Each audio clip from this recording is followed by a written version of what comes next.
Hello दोस्तों, जय हिंद। तो आज हम लोग पढ़ने वाले हैं विस्थापन अभिक्रिया, द्विविस्थापन अभिक्रिया, उपचयन, अपचयन, रेडॉक्स अभिक्रिया, विकृतिगंधिता एवं संचरण के बारे में आज पढ़ने वाले हैं। तो चलिए हम लोग आगे पढ़ते हैं। पहला है हमारा विस्थापन अभिक्रिया। अब क्या है विस्थापन अभिक्रिया? तो जब कोई एक तत्व दूसरे तत्व को उसके यौगिक से विस्थापित कर देता है तो उसे विस्थापन अभिक्रिया कहते हैं। आइए उदाहरण के माध्यम से समझते हैं कि एक तत्व आयरन, जो कि यहाँ पे आपको दिख रहा है, यह एक तत्व है, और कॉपर सल्फेट एक यौगिक है। तो आयरन कॉपर सल्फेट के कॉपर को विस्थापित करके कॉपर की जगह पे अपना स्थान स्वयं ग्रहण कर लेता है और उत्पाद के तौर पे बनाता है आयरन सल्फेट, और कॉपर जो कि ठोस के रूप में विस्थापित हो जाता है। तो यहाँ पर आयरन अधिक क्रियाशील है, किसकी तुलना में? कॉपर की तुलना में। तो आयरन ने कॉपर को इसके यौगिक से विस्थापित करके कॉपर की जगह पे खुद अपना स्थान ग्रहण कर लिया और कॉपर को विस्थापित कर देता है, जो कि ठोस के रूप में, यहाँ पे आपको दिख रहा होगा यस सिंबल बना हुआ है, जो कि यस मीन्स होता है सॉलिड, जो कि ठोस होता है हिंदी रूप इसका। और एक्यू का मतलब होता है एक्वियस। एक्वियस मतलब होता है जलीय विलयन, जो कि मैंने आपको पिछली वीडियो में बताया था। तो यहाँ पर आयरन कॉपर को उसके यौगिक से विस्थापित करके उसके स्थान पर स्वयं अपना स्थान ग्रहण कर लेता है और यहाँ पर बनाता है आयरन सल्फेट, और कॉपर विस्थापित हो जाता है। चलिए अब हम लोग आगे देखते हैं। आगे है द्विविस्थापन अभिक्रिया। द्विविस्थापन अभिक्रिया क्या है? कि वे अभिक्रियाएं जिनमें अभिकारकों के बीच आयनों का आदान प्रदान होता है उसे द्विविस्थापन अभिक्रिया कहते हैं। यानी इनमें अभिकारकों के बीच में एक बात ध्यान देने की ये है कि द्विविस्थापन अभिक्रिया में दोनों ही अभिकारक यौगिक होते हैं। दोनों ही अभिकारक क्या होते हैं? यौगिक होते हैं। जैसे यहाँ पर आप देख सकते हैं सोडियम सल्फेट और बेरियम क्लोराइड दोनों जलीय रूप में हैं, और जब ये आपस में क्रिया करते हैं तो इनके आयनों के बीच में, जैसे सोडियम यहाँ पर धन आयन है, सल्फेट यहाँ पर ऋण आयन है, बेरियम यहाँ पर धन आयन है, क्लोरीन यहाँ पर ऋण आयन है, यानी इनके आयनों के बीच में अदला बदली हो जाती है, यानी आदान प्रदान हो जाता है।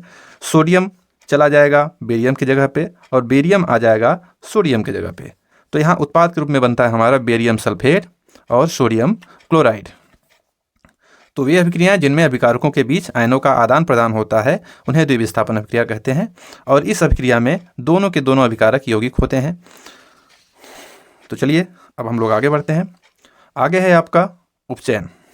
उपचयन अभिक्रिया क्या है? कि जब किसी पदार्थ से ऑक्सीजन का संयोग होता है, यानी जब किसी पदार्थ में ऑक्सीजन का संयोग होता है, ऑक्सीजन जुड़ता है, तो उसे उस पदार्थ का उपचयन होता है। जैसे यहाँ पर आप देख सकते हैं कि एक कार्बन है, और कार्बन जब ऑक्सीजन की उपस्थिति में जलता है तो CO2 बनाता है, यानी कार्बन जब ऑक्सीजन के साथ संयोग करता है तो CO2 बनाता है। यहाँ पर चूंकि कार्बन के साथ ऑक्सीजन जुड़ रहा है, इसलिए यहाँ पर कार्बन का उपचयन हो रहा है। कार्बन का उपचयन।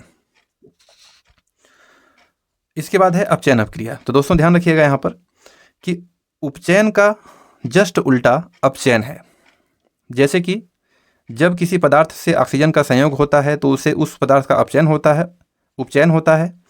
और अपचयन क्या है? कि जब किसी पदार्थ से ऑक्सीजन का ह्रास होता है, ह्रास होना मतलब निकलता है, तब उस पदार्थ का अपचयन होता है। जैसे यहाँ पर आप देख सकते हैं कि CuO यानी कॉपर ऑक्साइड जब हाइड्रोजन के साथ क्रिया करता है ऊष्मा की उपस्थिति में, तो कॉपर ऑक्साइड का ऑक्सीजन हाइड्रोजन के साथ संयोग कर लेता है, यानी कॉपर ऑक्साइड से हाइड्रोजन ऑक्सीजन निकल जाता है, यानी यहाँ पर कॉपर का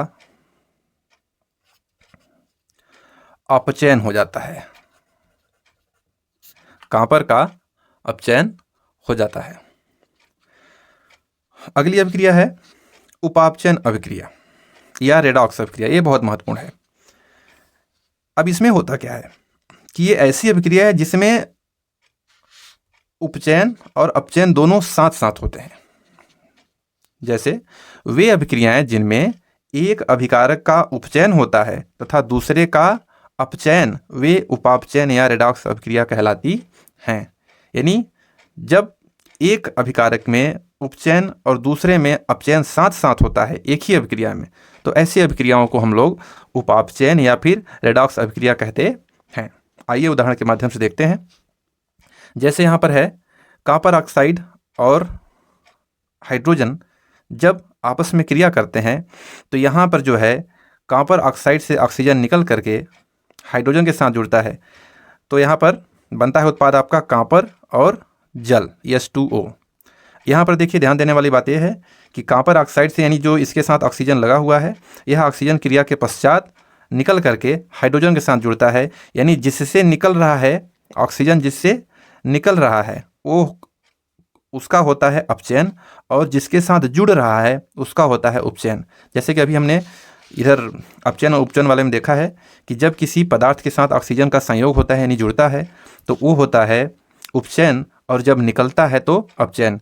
तो यहाँ पर अगर आप एक अपचयन और उपचयन में से किसी एक को अगर आप ध्यान में रखते हैं तो आपको बहुत आसानी के साथ याद रहेगा और भूलेगा भी नहीं। तो एक को आप अगर ध्यान में रखते हैं या कि उपचयन को या कि अपचयन को, तो निश्चित रूप से आपको जो है किसी भी तरह से डिस्टर्ब नहीं होगा, आप बिल्कुल इसको बेझिझक याद रहेगा आपको। तो या कि इसको याद रख लीजिए या कि इसको याद रख लीजिए। तो एक में होता क्या है, एक ऑक्सीजन जुड़ता है और एक में निकलता है। तो उपचयन क्या है, जिसमें ऑक्सीजन जुड़ता है, और अपचयन क्या है, जिसमें कि ऑक्सीजन निकलता है।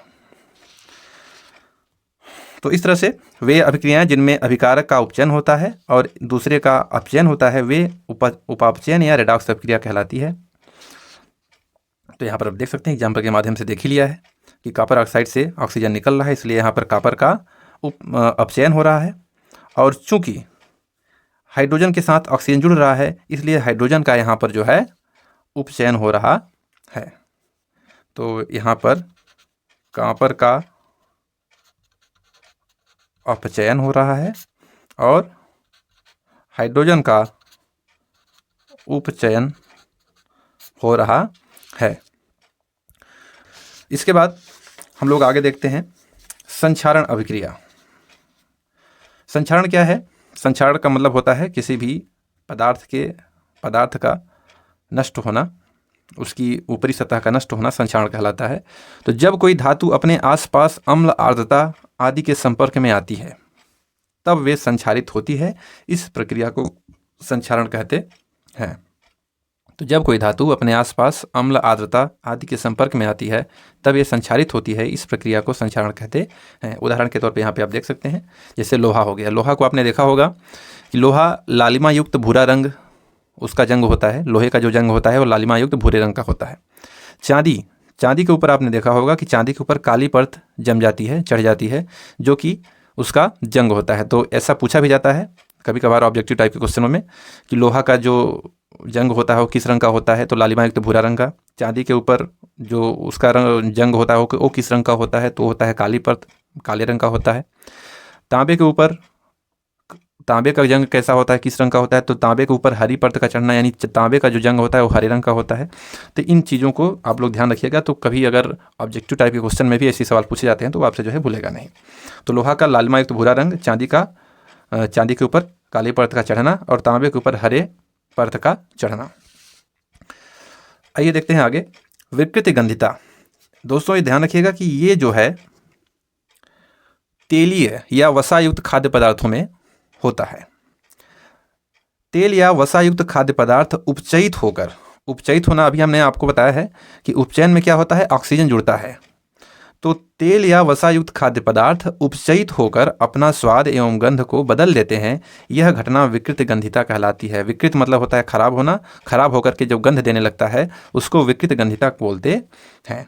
तो एक बार और देख लेते हैं इसको कि तेल या वसायुक्त खाद्य पदार्थ उपचयित होकर अपना स्वाद एवं गंध को बदल लेते हैं, यह घटना विकृत गंधिता कहलाती है।